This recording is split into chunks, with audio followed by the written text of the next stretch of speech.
Severus Snape put down the owl he had received, his eye taking in the green seal on the back indicating that it was from the Ministry for Magic. Looking at the sharp, angled letters he shook his head, glancing at the other post that he had received that day too. It had been a long one and still it was not over. After dealing with the paperwork he would be heading up to the mezzanine behind him to work on his research potions, at least the results of a couple which he would be sharing with designated wizards from Xpatons. Contentious, he knew. But he had to toe the line with respect to the European Ministry. Before he could get on with this though, he would have to reassign, delegate, deal with and reply to several inquiries, queries, complaints and, potentially redesign several parts of the curriculum. He looked at his name, scrawled in haste across the outside of the folded parchment. He'd known before he'd opened it that it was from Bellatrix Lestrange, the head of Wizard Sport, and, even after reading a couple of sentences he'd known that the woman, who lived in a different world to everyone else, had her head in the clouds again. But this time, it was different. Unlike her proposal for 80% sport on the timetable with existing staff covering the shortfall, Binns refereeing a match. Snape knew he could not ignore this, endorsed as it had been by Callias Lupin. What Madame Hooch would have to say at this particular proposal he could not predict, but he could take a stab in the right direction. Shaking his head again, Snape got to his feet. Rufus Lestrange would have, as Mrs. Lestrange had suggested, reported everything back to his mother, in his ideological, simplistic manner, the first-year openers, the training, even the support that Quidditch had amongst the non-wizards. Rufus tells me that. She had written several times, followed by the short, to-the-point memorandum penned by Callias. It went like this: Bellatrix was proposing a new sport which would be accessible for non-wizards as well as wizards, using the school as a flagship for it, allowing inclusively, harmony and cooperation between wizards and non-wizards, a cross between non-wizard football and existing Quidditch. The minister had supplied no other details. How the sport would be played and how non-wizards would be incorporated were factors that were anyone's guess. But there's one thing that Severus Snape would not be unaware: how many of the students would feel, especially after that afternoon's fulfillment on the last requirement of the ministry. His ears would still be ringing after a week at the outrage expressed by many of the students as access to the main Pensieve network was blocked, allowing only contact between students. At least a dozen of the letters lying on the desk had come from furious parents who objected to their denial of instant access to their child. Were they the same ones who would have been at Hedgewoods in the late 1980s, where they themselves had contact with their own parents via owls, as their offspring had used to inform them of the situation? Had it done them harm to be absent of contact of their own parents? Snape shook his head as he picked up his quill, finishing the letter he was about to send out that night to all families, something which should have come from the ministry but had been left to him to be frontline. Something Callias should be defending. He read what he had already written, erased the last couple of lines using the feather end of his quill before continuing, extolling the point of security, referring to the bi-nightly attacks of conjurists on non-wizard establishments and homes, that it was school policy under their duty of care to protect students from extremism, a reminder that the Flu network was available for students to contact parents though the student's head of house, and similarly if parents wished to contact them. Pushing away the letter, once finished, Severus Snape withdrew his wand and, with a swift flick of his wrist, the missive was duplicated. Another, and they were travelling towards the hearth. From there they would wend their way across the courtyard to the owlery and on doorsteps and through letterboxes by the morning. Poor Callias, thought Severus sardonically. Didn't Lupin realize that the effort he had put in, and compelled others to put in, was, ultimately, wasted? Students would socialize, anything ingrained from their home background would already have an impact.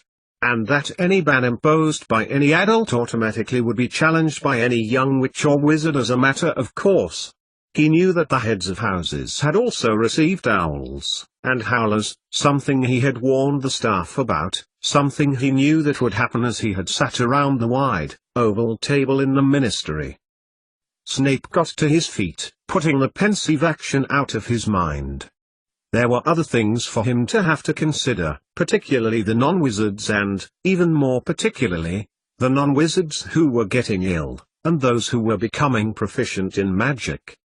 There were things in common, one at any rate: those who were succumbing to illnesses in excess, visiting Poppy Pomfrey for colds, coughs, viruses. Persistent visitors in the hospital wing were one and the same. Several letters had arrived for him, letters from non-wizards, arriving several weeks after posting, covered in stamps, full of concern about their children. The majority were still in full support of their children being at Hedgewoods. So full had their letters home been of their time here, it appeared. But, Snape knew, constant illness of these students in his care meant he would probably have to send them home to recover fully, something of which he knew Callias would disapprove, for the wizards had already impressed upon Severus the significance of keeping non-wizard students in school. Snape smiled to himself, but not in happiness.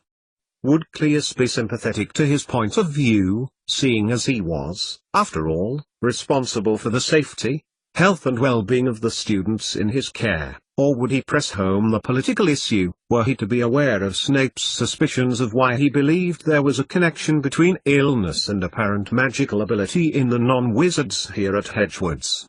Would he be interested? Would he care? He would only care about the look of the thing, of course, how it would be perceived by the country, and Europe. Besides, Snape could only speculate, based on his ongoing observations and, of course, historical accounts. Would Lily Potter realize his recent interest in her specialism, casual as it might have appeared? Of course she would, though he suspected that he would be speaking to the reciprocators before long, and the fact, like so many, would be academic. And in any case, to test his hypothesis fully, he would need genetic samples. Regardless of the ethical issue, the fact the students may get worse would supersede his proving or disproving the point. "And I suppose you're going to tell Callias about what you're going to do," said Aberforth from his picture frame. Severus looked up to see his predecessor leaning casually against the frame. "Of course not," replied Snape. "It would make no difference to him, and in fact may sway him from the proper course of action." The proper course? Is his action not as equally valid? Does he have the welfare of the students in mind when he makes political decisions as he does? Do you have the country in mind when you make pedagogical decisions? Snape shook his head slightly but did not break eye contact with the younger Dumbledore brother.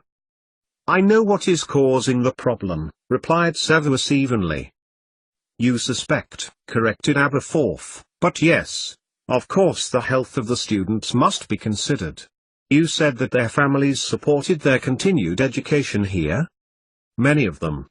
Several are inquiring about reports of magical ability, though more are concerned with their child's health. It doesn't do to have so many people taking up beds in hospital wing or back in their dormitories, especially when they should be learning. Not to mention the additional burden on the time of the staff to supervise the students and Poppy's almost round-the-clock vigil." "Yes," chuckled Aberforth, "I don't know how she does it, but she does, and she will.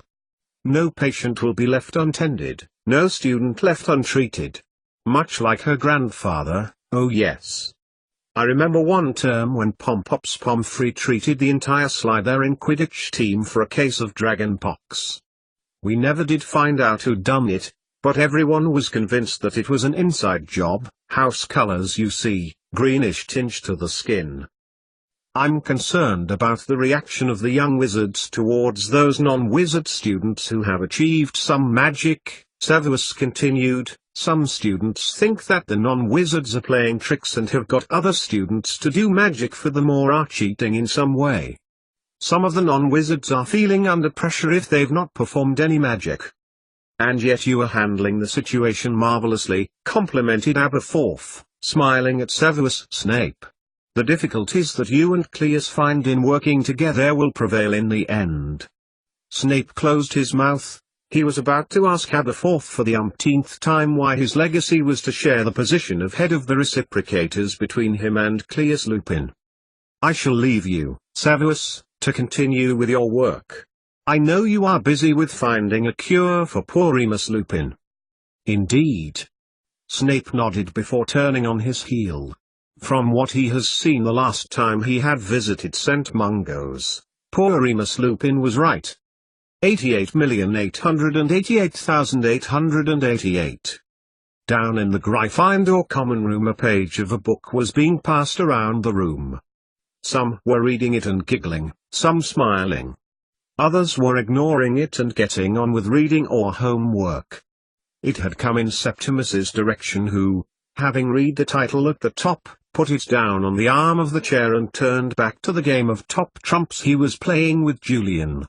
The Art of the Wise was a book which had been smuggled into school by an unknown student, immediately confiscated on discovery in the Ravenclaw common room, students of the house claiming an academic interest, but not before several of the more interesting pages having been copied and circulated.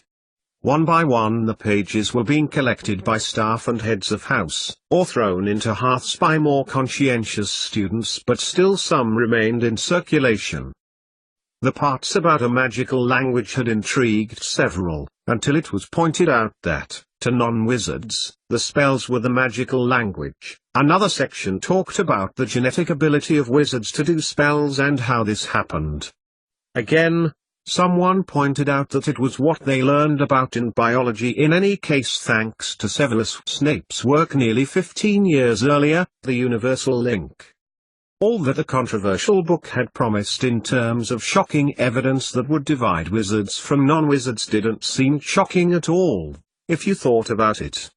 Septimus had explained it to Julian as sections came up in topics of conversation. Some wizards could do some spells, such as some people were good at maths, or running, and some, like non-wizards, couldn't do magic at all, except for some who had come to Hedgewoods where obviously the environment had brought out their abilities. But still the interest persisted with several students, mainly because it kept most of them from moaning about their pensieves being blocked and how unfair the whole situation was. And then were some non-wizards who are interested in magic. I suppose it's like someone who can't do a thing, but appreciate it. Like drawing. Like drawing, conceded Septimus, who had first struck up a conversation with Julian when he commented on his friend's beautifully accurate drawing of an ammonite that he had discovered on holiday to Brideport and had asked him about the chambers in the spiral.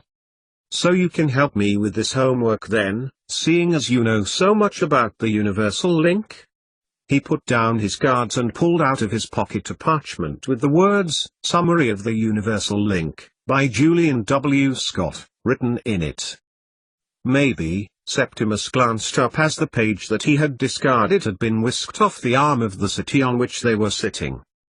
"Come on, September, help me with the homework," begged Julian. "I just really don't understand any of this, and your mum's worked with Professor Snape on this. Tell me again about genes and DNA?"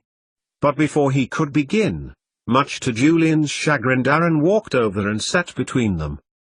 "You still doing that, Jules?" asked Darren, glancing at the parchment that Julian was folding up. "I was. Just don't get it." He glanced in mock annoyance to his friend, "even when I have the world expert sitting next to me." "I'm not an expert," replied Darren. "Before you were sitting here?" he added, rolling his eyes. "I'm not an expert. I mean, are you an expert on Walter Scott just because your mum's mad keen on his books?" "Not an expert, but I could tell you something about it, like I thought you would about the Universal Link," Julian complained. "And I know you've done your homework. You did it in 5 minutes at the end of the lesson. It's like this.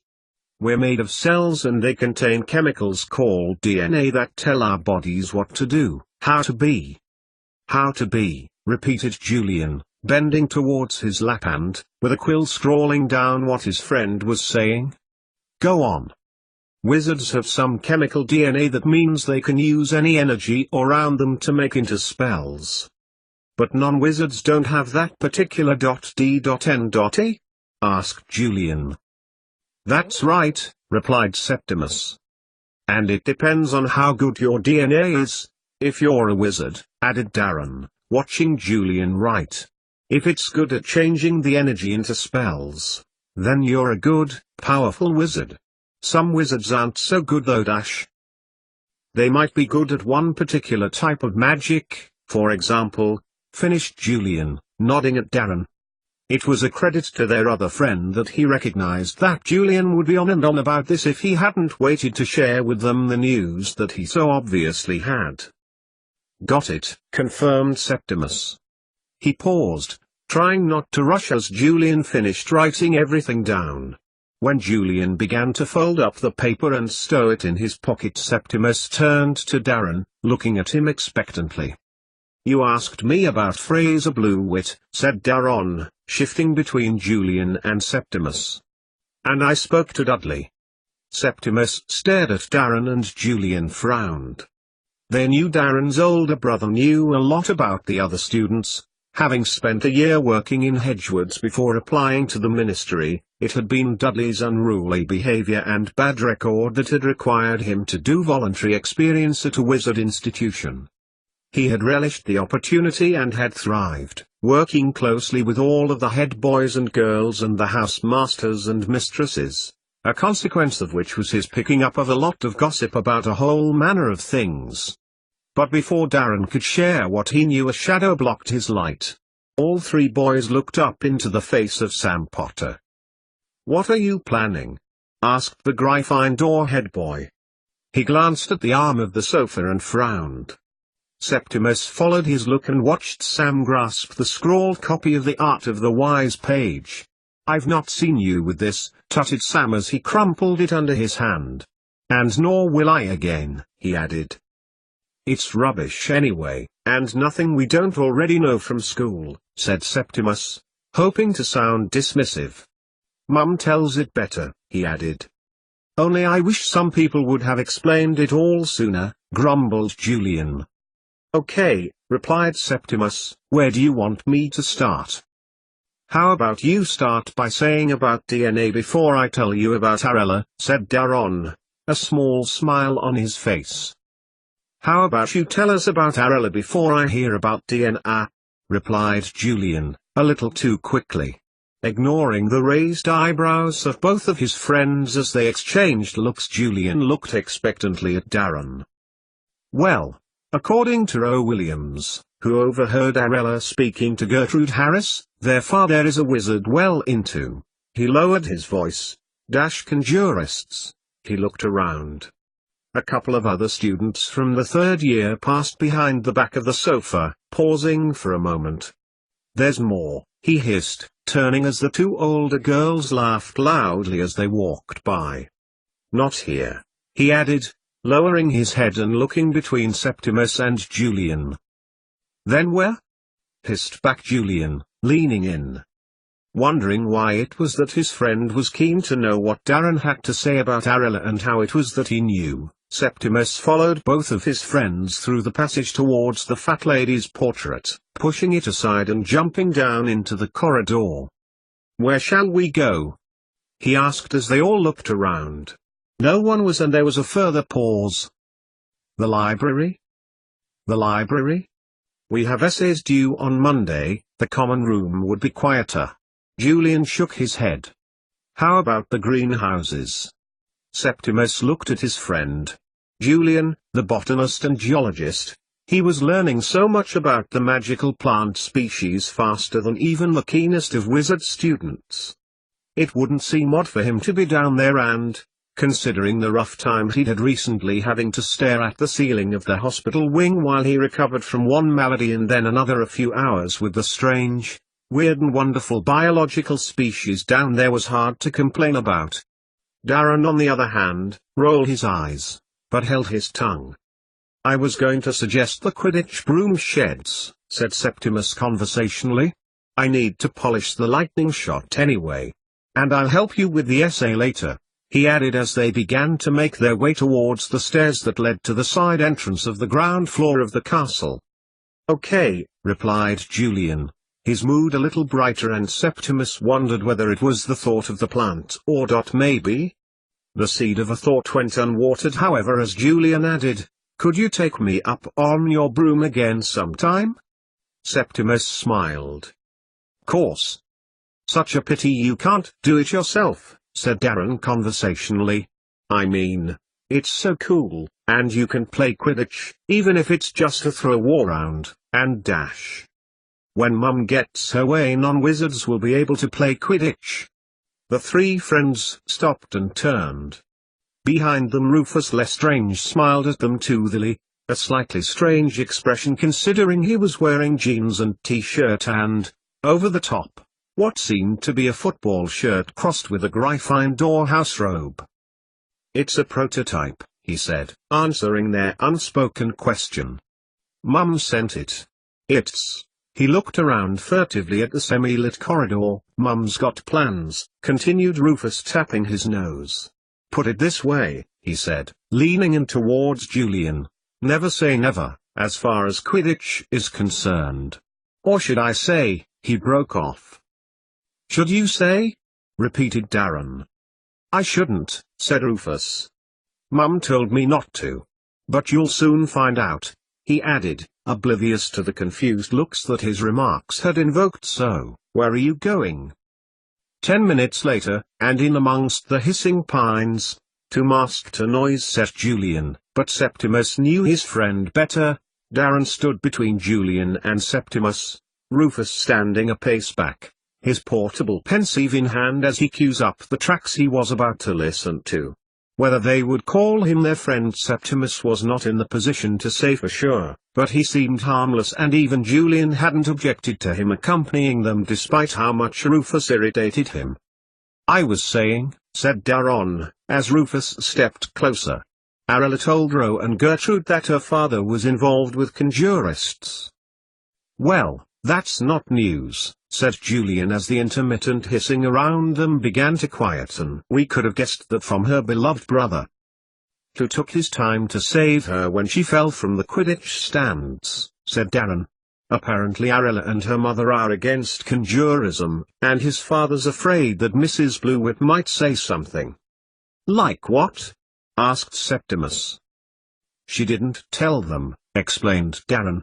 "Arella said that she didn't know, but whatever it was, he was afraid of it, afraid he might get in trouble." "How do you know all of this?" asked Septimus. "I mean, where did you overhear things that girls were saying?" "In the changing room, after Quidditch this afternoon," said Darren. He shook his head and looked a little taken aback when he realized what he'd said. "I wasn't there," he explained. "I wasn't spying on girls, if that's what you're thinking. But wait, before I say this, don't assume it was anything to do with me." Extendable ears. Julian and Septimus looked at one another.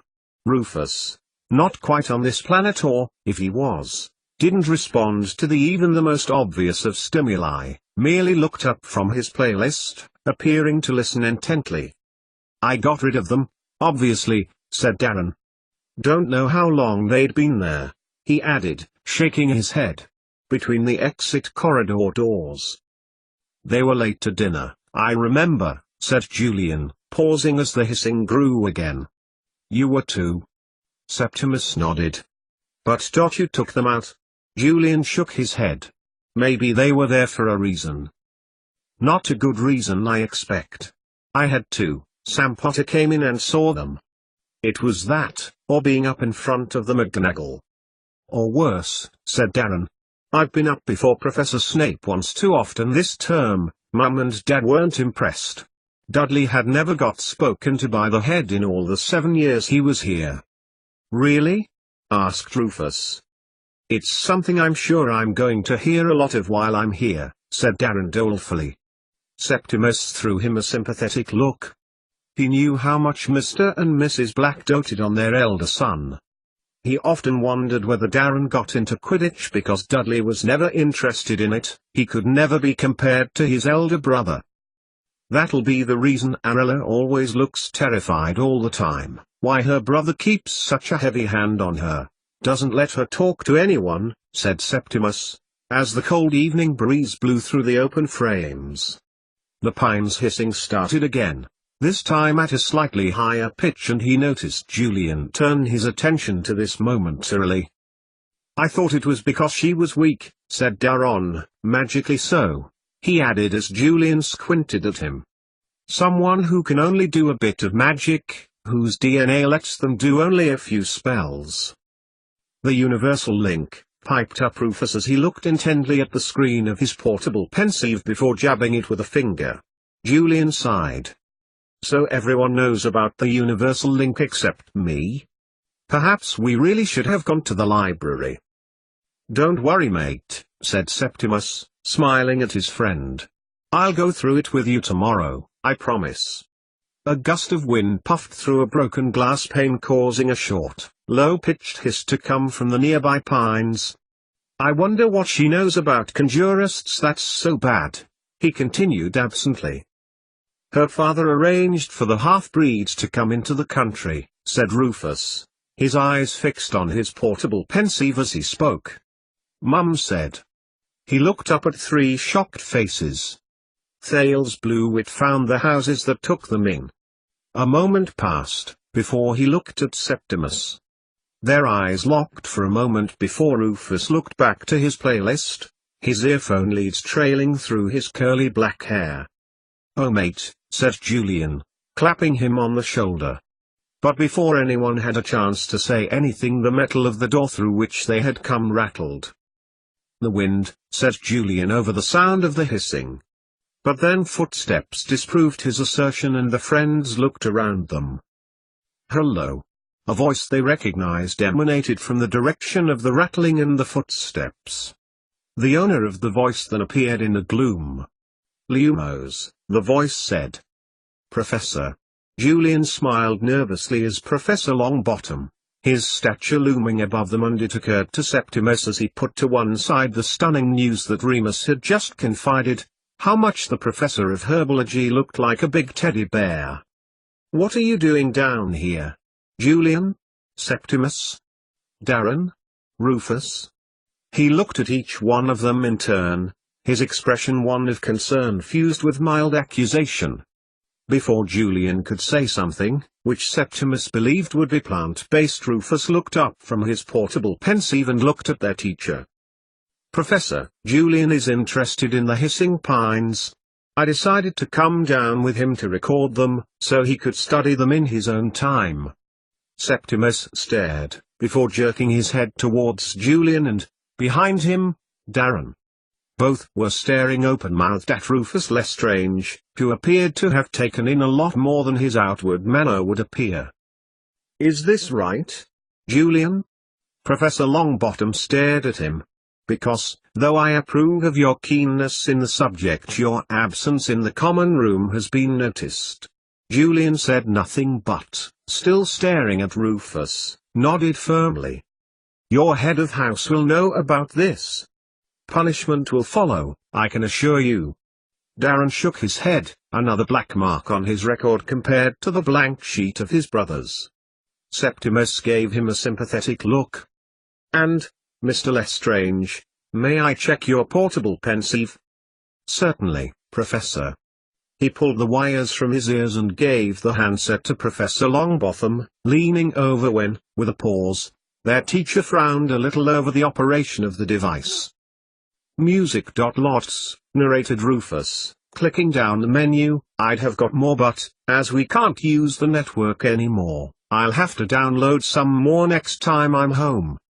Septimus's mind darted back to that afternoon when, as the students were bemoaning the lack of research now able to be done with their pensieves, as well as other amusements, Professor Flitwick pointed out that, if they needed pensieves to sow research, then they didn't care enough about their schoolwork to put in the required amount of effort.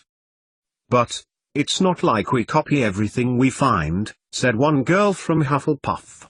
We have to put it together ourselves. Tell that to the dozen students whose essays I marked this morning and which were virtually identical. It also is unfair as the non-wizard students amongst you do not have that advantage. This caused a little uproar amongst the students, and it wasn't until Rufus Lestrange bravely, or foolishly, stood up and said that it didn't matter, as he could read and was happy going to the library, despite the argument against the library which entailed calming most of them down before they could get read. Rufus had, over the uproar of the comment of Julian Scott, stood up and said that non-wizards had to cope with no wands. So did that mean they all had to lose them?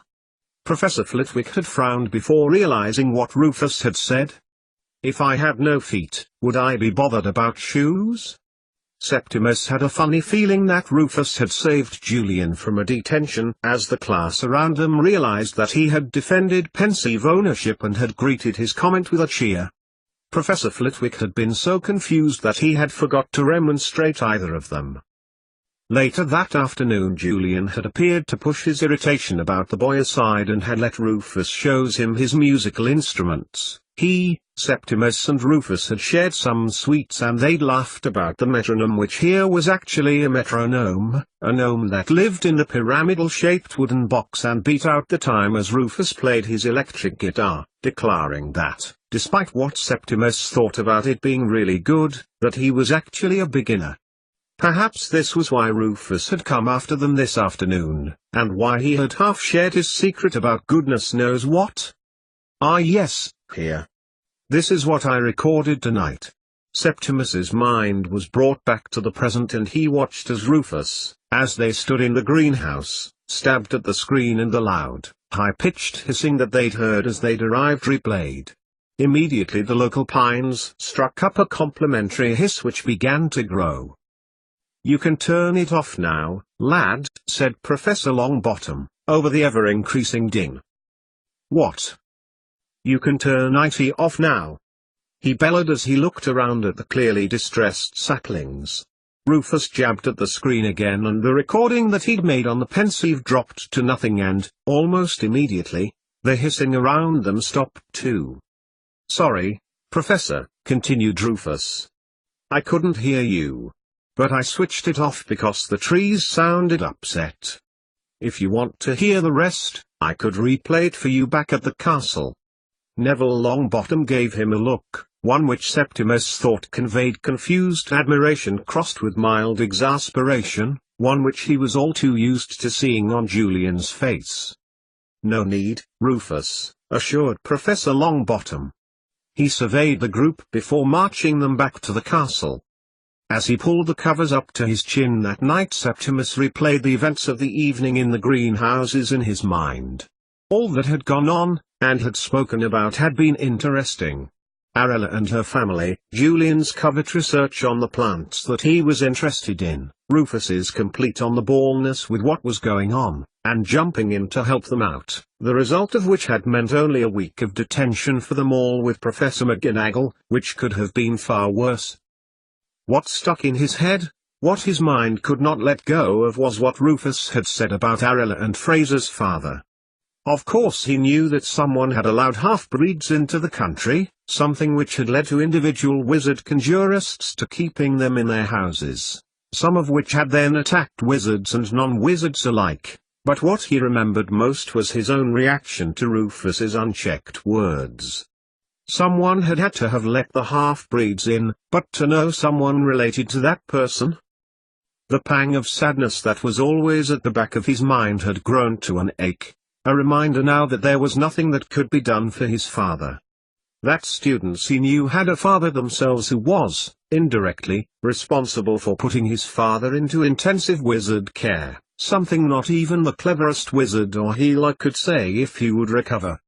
Such an unhappy thought was enough to keep him from sleeping, so Septimus knew that, if he resolved to do something the next day about it, he would eventually doze off. Turning over, he reached under his bed for his box of self-inking quills and parchment. See Professor Snape about Dad, he wrote, watching the nib of the quill as he formed the words. Folding the parchment up and putting it under his pillow, Septimus dropped the quill back into the open tray that the moon outside was illuminating. Nearly full moon, Septimus thought, as he closed his eyes and began to formulate just how he would explain the universal link to his friend the next day. Perhaps he should start with something he remembered reading in The Art of the Wise page that he had passed him. The antidote for a blended poison will be equal to more than the sum of the antidotes for each of the separate components. What they'd done that evening was worked together, and they had, in part, got off the hook. Goodness knows what might have happened if they'd been caught talking about conjurists. An image of their newest friend, odd, strange but likable, appeared in his mind. Rufus T. Lestrange. Their newest friend,